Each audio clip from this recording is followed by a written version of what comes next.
இந்த ரோஸு நான் வச்சு கிட்டத்தட்ட வந்து 2.5 இயர்ஸ் ஆச்சு. நம்ம நர்சரிக்குள்ளே வந்தாவே முதல்ல கஸ்டமர்ஸ் எடுக்கிறதே வந்துட்டு ரோஸ் பிளான்ட் தான்.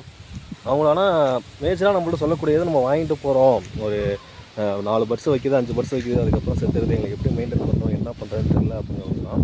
இதுக்கு நான் பெருசாக எதுவும் மெயின்டெனன்ஸ் பண்ண மாட்டேன். இப்போ ரோஸுனாவே நீங்கள் ஃபஸ்ட்டு சாயில் நல்ல ஒரு சாயிலில் வச்சுட்டு, அதுக்கப்புறம் எப்போதுமே சிஸ்ஸர்ஸ் வச்சு கட் பண்ணிவிட்டு, கட் பண்ணுற அன்னைக்கு ஒரு ஸ்பூன் ஆஃப் டிஏபியோ அப்படி இல்லைனா வந்துட்டு வெர்மி கம்போஸ்ட்டு இதுமாரி கொடுங்க. கொடுத்துட்டு பெஸ்ட்டு வரப்போ மைனரான ஒரு பெஸ்டிசைடும் அதே டைமில் பட்ஸ் அதிகமாக வைக்கிறதுக்கு ஒரு ஃப்ளவர் பூஸ்ட்டும் ஸ்ப்ரே பண்ணிங்கனாவே போதுமானது. நல்ல ஒரு க்ரோத் இருக்கும். ஸ்டெம்மு வந்து நம்ம வந்து பிளான்ட்டு வளர மண்ணை வந்து அணைச்சிக்கிட்டே வரணும். அப்படின்னா அதோட ரூட்டிங் வந்து ஸ்ட்ராங்காக இருக்கும். இன்னொன்று இந்த ரோஸ் பக்கத்தில் நாங்கள் வந்து மல்லி வந்து பிளான் பண்ணியிருக்கோம். இப்போ வந்துட்டு இதுக்கு முன்னாடியும் நாங்கள் வச்சு ஒரு சைடு ஃபெயிலியர் ஆகிருக்கு. ஆனால் வந்து இந்த மல்லி பிளான்ட்டு இருக்கிறனால என்னென்னு தெரியல. ஆனால் இது வந்து அவ்வளோக்கு வந்து பிளான்ட் வந்து டெட் ஆகலை. இதோட ரூட்ஸ் பெனிட்ரேட் ஆகிறதுனாலயா அப்படிங்கிறது. இதை பற்றின உங்களுக்கு ஐடியா இருந்தால் நீங்கள் என்கிட்ட ஷேர் பண்ணுங்கள்.